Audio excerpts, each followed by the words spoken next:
Bangladesh cricket নিয়ে বাংলাদেশের মানুষের ভিতরে অন্যতম একটা আবেগ কাজ করে। সকলের মধ্যে একটা অন্যরকম আশা কাজ করে। সকলেই চায় যে তাদের দেশ ভালো খেলুক এবং তারা জয় ছিনিয়ে নিক, অথবা জয় না হতে পারলেও অন্তত একটা ফাইট করুক, যেটা দেখেও তারা আত্মতৃপ্ত হতে পারে। ম্যাচ শেষে যেন এটা বলতে পারে যে না, আমাদের টিম ফাইট করেছে এবং শেষ পর্যন্ত তারা পরাজিত হয়েছে। কেননা কোনো একটা দলকে তো অবশ্যই পরাজিত হতে হবে। কিন্তু এখন পর্যন্ত বাংলাদেশ দলে লিটন, মিরাজ, তৌহিদ হৃদয়, নাইম শেখরা তারা কি করছে? তারা এই জাতির সাথে তামাশা করছে এবং ক্রিকেটের নামে তারা দিনের পর দিন জোকারি করে যাচ্ছেন। এই তামাশা করার সবচেয়ে বড় জায়গা হয়ে উঠেছে বাংলাদেশের এই ক্রিকেট। এরা মূলত দেশের মানুষের আবেগ এবং ভালোবাসার সাথে রীতিমতো একটা সার্কাস করে যাচ্ছে। শ্রীলঙ্কার বিপক্ষে প্রথম টি-20তে বাংলাদেশ হেরেছে, কিন্তু তার চেয়েও বড় আলোচনার বিষয় হলো আপনাদের পারফরম্যান্স। এরা যে পারফর্ম করলো, এই পারফরমেন্সের কারণেই আজকে এইভাবে কিন্তু আপনাদেরকে কটু কথা বলে বা আপনাদেরকে উদ্দেশ্য করে ভিডিওটি আমাকে বানাতে হচ্ছে। লিটন দাস, উনি কি আসলে এই ক্রিকেট খেলার যোগ্য? উনি কি ইতোমধ্যে যে টি-20 ফরম্যাটে ওনার যে বিগত যে ম্যাচগুলো রয়েছে, সাম্প্রতিক সময়ে ওনার কি এমন কোনো ধারাবাহিকতা রয়েছে যে ওনাকে দিনের পর দিন দলে টেনে এনে যেতে হবে, এমনকি তাকে ক্যাপ্টেন পর্যন্ত বানাতে হবে? গতকাল তিনি কি করলেন?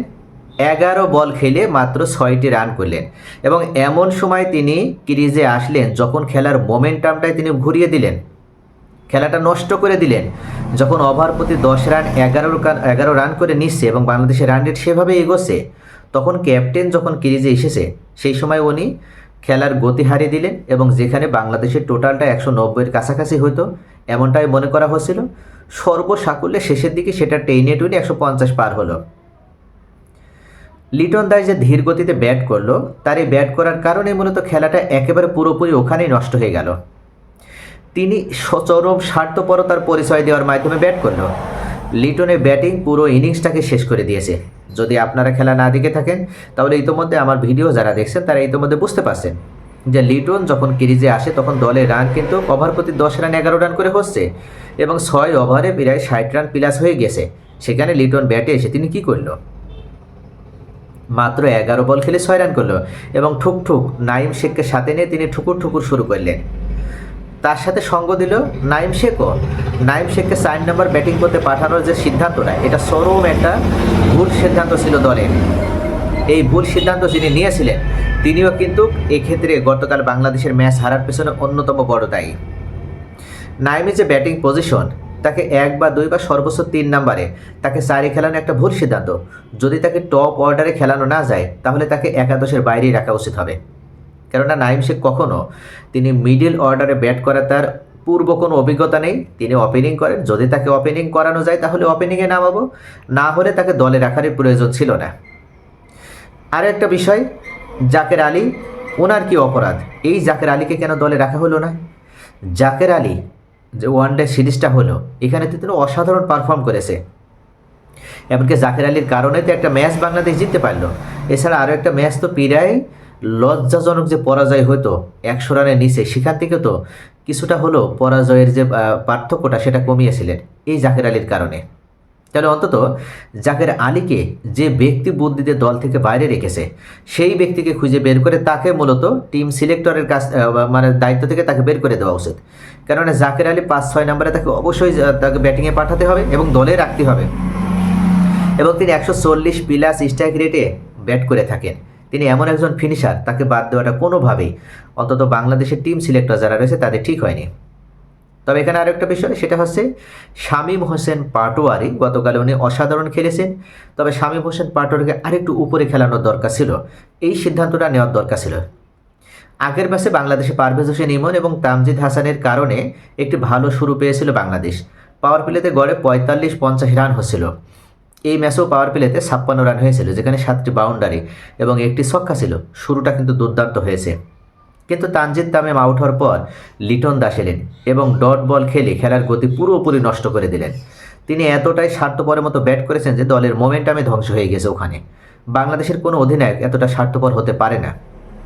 লিটন আউট হওয়ার পর রানের চাপ তৈরি হয় এবং সেই হিসাবে পারভেজ হোসেন ইমনও আউট হন। এরপর মিরাজ ও নাইম মিলে দলের ইনিংস চূড়ান্তভাবে নষ্ট করে দেন। দুজন মিলে 52 বলে মাত্র 61 রান করেন। যেখানে আধুনিক ক্রিকেটে কোনো মানানসই কোনো ব্যাটিং নয় এটা।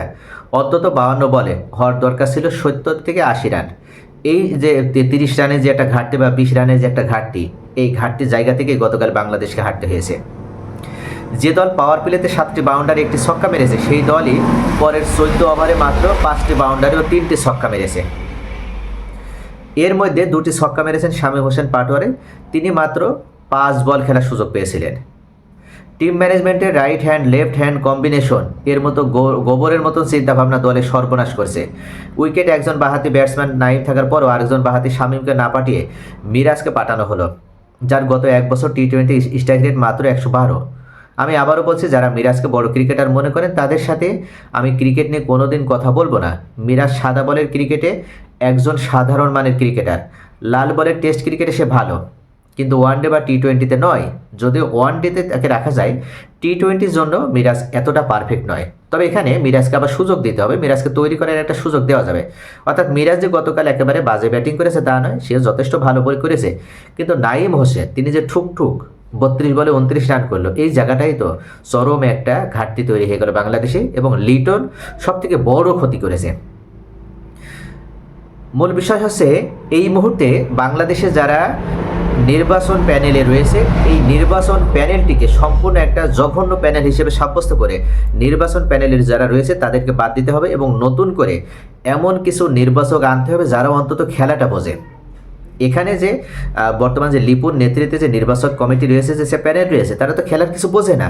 এরা তো খেলাটিকে সম্পূর্ণভাবে ধ্বংস করে দিয়েছে। আর এই কারণে মূলত এমন কিছু সিলেক্টর নিয়ে আসতে হবে যারা অন্তত খেলার পরিস্থিতি বোঝে, খেলার বাস্তবতা বোঝে এবং খেলা সম্পর্কে তাদের যথেষ্ট এক্সপেরিয়েন্স রয়েছে।